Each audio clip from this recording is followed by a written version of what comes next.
رو منظور صاحب صبح کی منزل دور نہیں. ہمارے درمیان کنور رو ساجد صاحب ہمارے قابل فخر کنور ساجد صاحب ہمارے درمیان تشریف رکھتے ہیں.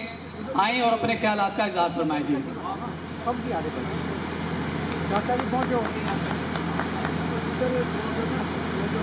بسم اللہ الرحمن الرحیم. میں سب سے پہلے تو مبارکباد پیش کرتا ہوں تمام ممبران کو جو کور کمیٹی کے ممبران ہیں.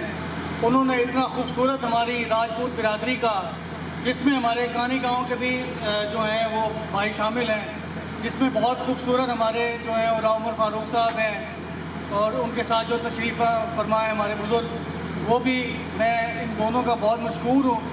میں سب سے پہلے بتاتا جاؤں کہ ان دونوں بزرگوں نے راجپوت ویلفیئر کے لیے بہت کام کیا ہے، اور اس کے لیے جتنی بھی تعریف کی جائے اتنی کم ہے. اور اس کے بعد میں آج بہت خوش بھی ہوں اور میں اداس بھی ہوں. اداس اس لیے ہوں کہ میرے والد صاحب انہوں نے اپنے گاؤں کے لیے، اپنی راجپوت برادری کے لیے انہوں نے بہت کچھ کیا. شعبہ وکالت سے ان کا تعلق تھا. انہوں نے اپنی پروفیشنل جو ہے وہ ذمہ داریوں کو بالائے طاق رکھتے ہوئے بہت دفعہ انہوں نے راجپوت برادری کی ویلفیئر کے لیے اپنے گاؤں کے لیے کام کیا. اور میں بس اتنا ہی کہنا چاہوں گا کہ میری ذات جو ہے وہ اپنی برادری کے لیے ہم وقت حاضر ہے، اور انشاءاللہ جب تک یہ جان ہے میں اپنے بھائیوں کی خدمت کرتا رہوں گا.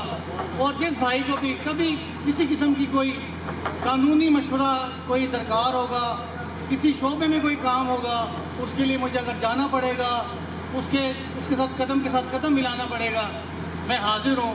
میں اینڈ میں مبارکباد پیش کرتا ہوں. اور خاص طور پہ جو میرے بھائی پاکستان سے مختلف شہروں سے جو تشریف لے کے آئے ہیں، ان سے میری گزارش ہے کہ آپ ٹریول بھی اکٹھے کر کے آئے ہیں اور ابھی بھی اکٹھے بیٹھے ہیں، تو یہ تھوڑی سی زیادتی ہے. ایک دوسرے کے ساتھ گھل ملیں. اتنی دور سے آپ تشریف لائے ہیں، کوئی ملتان والے، کوئی کراچی والے، کوئی اکٹھا بیٹھے، کوئی گپ شپ لگائیں. یہ بڑا خوبصورت موقع جو ہے فراہم کیا ہے عمر دراز صاحب نے، کور کمیٹی نے. آپ سارے اکٹھے بیٹھے ذرا گپ شپ لگائیں. کھانا ہم روز کھاتے ہیں، روز ہم جو ہے اس طرح اکٹھے بھی بیٹھتے ہیں دوسرے، لیکن آپ لوگ سارے اکٹھے بیٹھیں گے، ہم گپ شپ کریں گے. اس سے ذرا ہمارا ایک دوسرے کے ساتھ جو ہے وہ میل جول بھی بڑھے گا. آپ آئے ہیں اسی طرح ہی واپس اکٹھے چلے جائیں گے، اس کا کوئی فائدہ نہیں ہے. اس لیے میری آپ سے گزارش ہے کہ کھانا کھانے کے بعد جو ہے وہ ذرا مکس ہو جائیں، ایک دوسرے کے ساتھ گپ شپ کریں، ذرا ٹائم دیں. تو انشاءاللہ یہ ابتدا ہے اور یہ اسی طرح سلسلہ چلتا رہے گا.